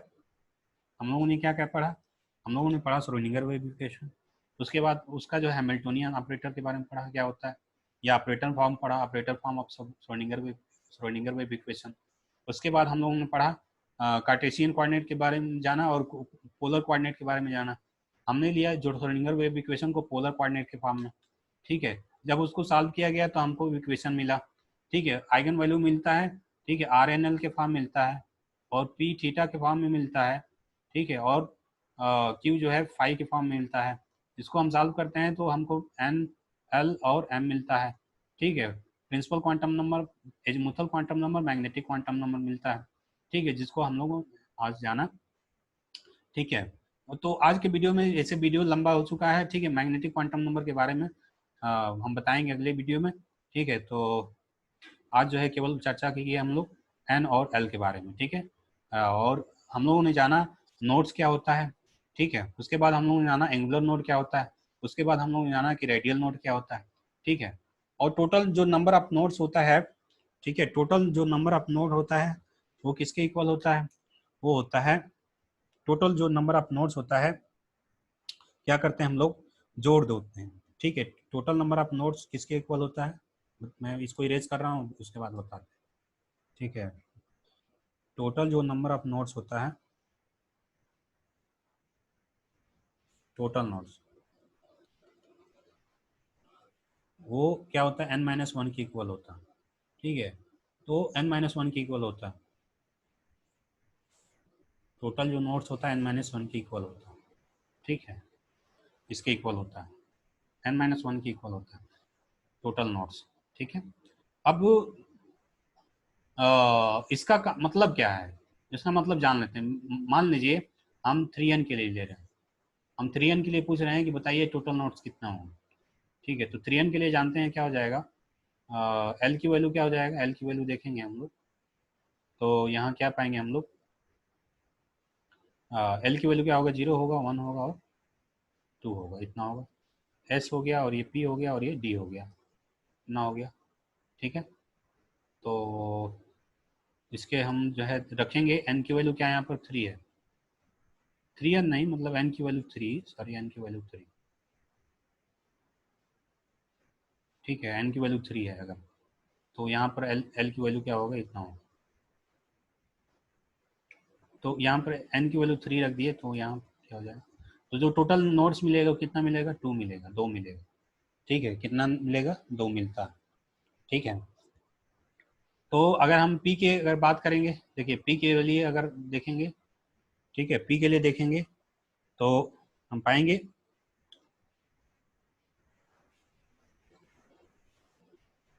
पी के लिए अगर देखा जाए तो टोटल नोट्स इक्वल टू होता है, ये होता है radial notes n-1 radial notes plus 0 जो है एंगुलर नोट्स, ठीक है, 0 एंगुलर नोड्स। तो इसकी मान लो 3p के लिए देख रहे हैं, ठीक है, 3p के लिए। तो p के लिए क्या हो जाएगा, जो रेडियल नोड्स होगा, p के लिए क्या होता है, जो एंगुलर नोड्स होता है, ठीक है। p के लिए वैसे जो है p के लिए तो होता है एंगुलर नोड्स एक मिलता है, ठीक है। हम अगर s की बात कर रहे हैं तो s के लिए क्या हो जाएगा, ठीक है, s के लिए जो एंगुलर नोड होता है 0 होता है, ठीक है। s के लिए अगर देखा जाए तो एंगुलर नोड 0 होता है, और रेडियल नोड आता है वो कितना आता है, हम 3s की बात कर रहे हैं, ठीक है, 3s की बात कर रहे हैं। तो 3 - 1 हो गया, और ये हो गया प्लस एंगुलर नोड क्या होगा, s के लिए एंगुलर नोड 0 होता है, तो ये आ जाएगा 2, टोटल नंबर ऑफ नोड्स मिल जाएगा। अगर हम जो है 3p लेंगे, ठीक है, 3p लेंगे तो इसके लिए क्या हो जाएगा, 3p के लिए, 3p के लिए रेडियल नोड्स कितना होता है आप लोग जानते हैं। तो p के लिए जो रेडियल 3p के लिए रेडियल नोड्स क्या होता है, n-l-1 के इक्वल होता है p के लिए रेडियल नोड्स। तो रेडियल नोड्स कितना मिलेगा p के लिए, p के लिए रेडियल नोड्स मिलेगा यहाँ पर 3 माइनस p है ना, p-1, यहाँ क्या मिलेगा 3 - 2 1 मिलेगा। तो रेडियल नोड्स मिला एक, एंगुलर नोड में कितना मिलेगा, देखिए p के लिए रेडियल एंगुलर नोड्स कितना होता है, 1 होता है, यही एरिया है, यही पॉइंट है जहाँ इलेक्ट्रॉन पाइजन प्रोबेबिलिटी 0 होती है। एंगुलर नोड्स 1 मिलेगा, तो 1 + 1 क्या हो जाएगा 2, तो सब मिला जो कितना आएगा 2 ही आएगा, ठीक है। तो टोटल नंबर ऑफ नोड्स कितना आया, 2 आया, ठीक है। तो इस तरह से जो है इस इक्वेशन का हम लोग, या ऐसे जो है हम लोग सॉल्व कर लेते हैं, और नोड्स और रेडियल नोड्स से क्वेश्चन आता है तो हम लोग इसको सॉल्व कर सकते हैं, और अगर ग्राफ से क्वेश्चन पूछता है तो उसको भी सॉल्व कर सकते हैं हम लोग, ठीक है। तो ये होता है नोड्स, रेडियल नोड्स, ठीक है। अब हम जो है इसी में जो है मैं बता दे रहा हूँ significance of Sai square. Sai square का सिग्निफिकेंस क्या होता है, और साई का सिग्निफिकेंस क्या होता है। साई का सिग्निफिकेंस कुछ नहीं होता, there is no significance of psi, ठीक है, मतलब इसका कोई सिग्निफिकेंस नहीं है, बस ये क्या ग्राफ बताते हैं हम लोगों को, ठीक है। इस तरह से जो है साई ले लें और आर ले लें, तो इस तरह से हमको इस तरह से ग्राफ बताता है, ठीक है, या इस तरह से हम लोग ग्राफ देखते हैं, या जो है इस तरह से और ग्राफ देखते हैं, ठीक है, ये साई के हिसाब से। तो इसमें प्लस और माइनस दोनों में होता है, प्लस में भी होता है माइनस में भी होता है, ठीक है। तो इससे जो है मतलब हमको ये नहीं पता चलता है कि इलेक्ट्रॉन कहाँ मिलेगा, तो प्रोबेबिलिटी का जो कंसेप्ट होता है इससे नहीं पता चलता। लेकिन जैसे ही साई स्क्वायर कर देते हैं, साई साई मार्ड का स्क्वायर कर देते हैं, तो क्या हो जाता है, ये मिल जाता है, ये इसको बोलते हैं प्रोबेबिलिटी डेंसिटी। क्या बोलते हैं इसको, प्रोबेबिलिटी डेंसिटी बोलते हैं, ठीक है। इसको बोला जाता है प्रोबेबिलिटी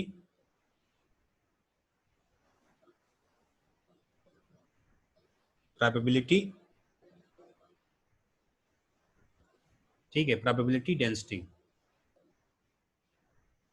ठीक है, इसको बोला जाता है प्रोबेबिलिटी डेंसिटी, ठीक है। तो जैसे इसको लेते हैं तो ये मिल जाता है प्रोबेबिलिटी डेंसिटी।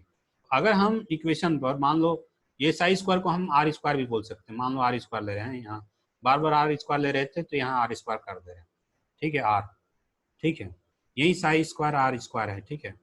अगर इसमें ग्राफ खींचा जाए तो जो 1s के लिए जो ग्राफ मिल रहा था, वो 1s के लिए जो ग्राफ मिलेगा वो क्या मिलेगा, इस तरह से मिलेगा, ठीक है। 2s के लिए जो ग्राफ मिलेगा वो क्या मिलेगा, 2s के लिए जो ग्राफ मिलेगा वो इस तरह से मिलेगा, मैं बता दे रहा हूँ, यहाँ एक बार टच करेगा इसको, ठीक है, और इस तरह से ये हो गया, ये क्या हो गया 2s के लिए ग्राफ, ये साई स्क्वायर मतलब आर स्क्वायर हो गया, और ये हो गया आर, ठीक है, आर स्क्वायर आर हो गया। अब देखिए माइनस में नहीं जा रहा, ये हमेशा प्लस में है, ठीक है, यही है आर स्क्वायर का सिग्निफिकेंस या साई स्क्वायर का सिग्निफिकेंस, ठीक है, कि वैल्यू माइनस में नहीं होता, तो इसलिए हमको ये जो है एग्जैक्ट जो है लोकेशन पता चलता है, इलेक्ट्रॉन पाइजन प्रोबेबिलिटी पता चल पाता है, ठीक है। और इसका जो है सिग्निफिकेंस है, साई स्क्वायर है सिग्निफिकेंस, ठीक है, प्लस में पाया जाता है, यहाँ नोट 0 हो जाता है, और इधर जो इलेक्ट्रॉन पाइजन प्रोबेबिलिटी जो है जैसे जो है ज़्यादा होगा, ठीक है, यहाँ जो है देखिए ज़्यादा है, यहाँ ज़्यादा होगा, इधर जाएंगे इधर हो ज़्यादा, ठीक है।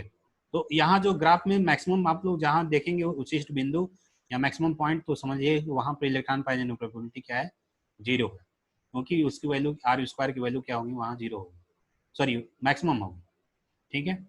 तो 2s के लिए ग्राफ हो गया। उसी तरह से 2p के लिए क्या ग्राफ होता है, ये 2p के लिए ग्राफ होता है इस तरह से, ये 2p के लिए ग्राफ हो गया, ये आर स्क्वायर हो गया और ये आर है, ठीक है। आप लोग देख पा रहे हैं यहाँ पर इलेक्ट्रॉन पाइजन प्रोबेबिलिटी क्या होती है, मैक्सिमम होती है, ठीक है। यहाँ पर इलेक्ट्रॉन पाइजन प्रोबेबिलिटी मैक्सिमम होती है, ठीक है। आर पर कुछ जो है डिस्टेंस पर क्या होती है, electron pigeon probability zero maximum होती है, ठीक है, इस तरह से।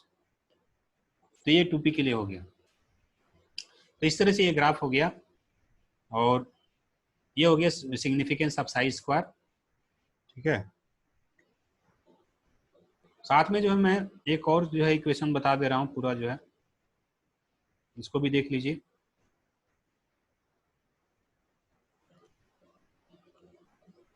एक होता है रेडियल प्रोबेबिलिटी फंक्शन, ठीक है, रेडियल प्रोबेबिलिटी फंक्शन। तो जो रेडियल प्रोबेबिलिटी फंक्शन होता है उस वो किस में होता है 4 pi R square capital R square, इस फॉर्म में होता है, ठीक है।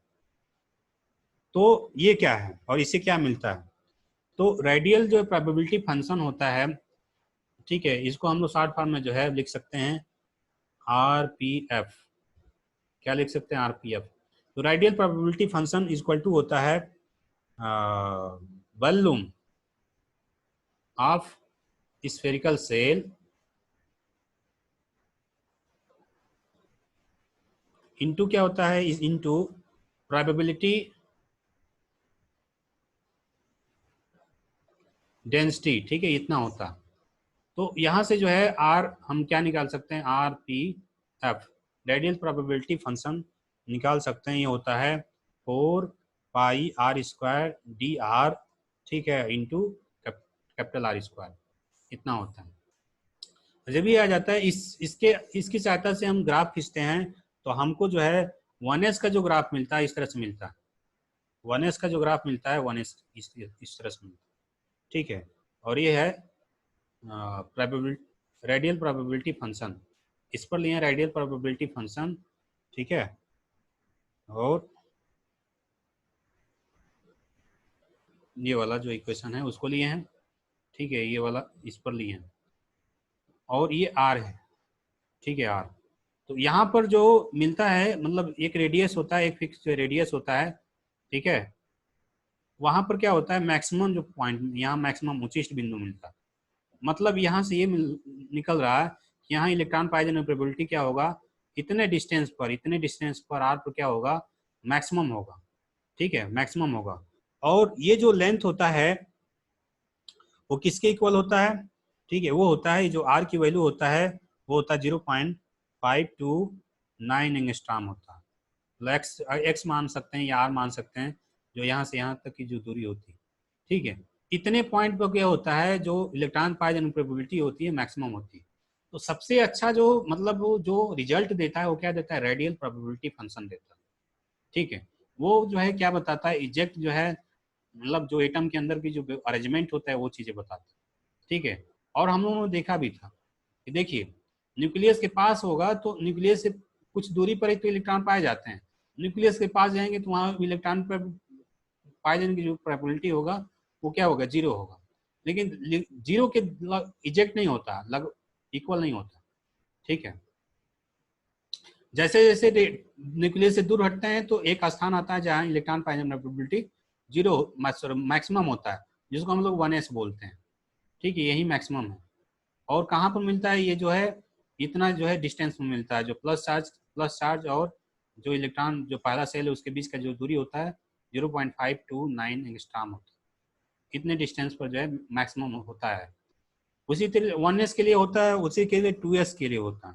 तो 2s के लिए क्या होता है, 2s के लिए होता है, मैं यहाँ पर ऐसे जो दिखा दे रहा हूँ, 2s के लिए जो ग्राफ होता है वो होता है इस तरह से, ठीक है। 2s के लिए जो ग्राफ होता है इस तरह से होता है।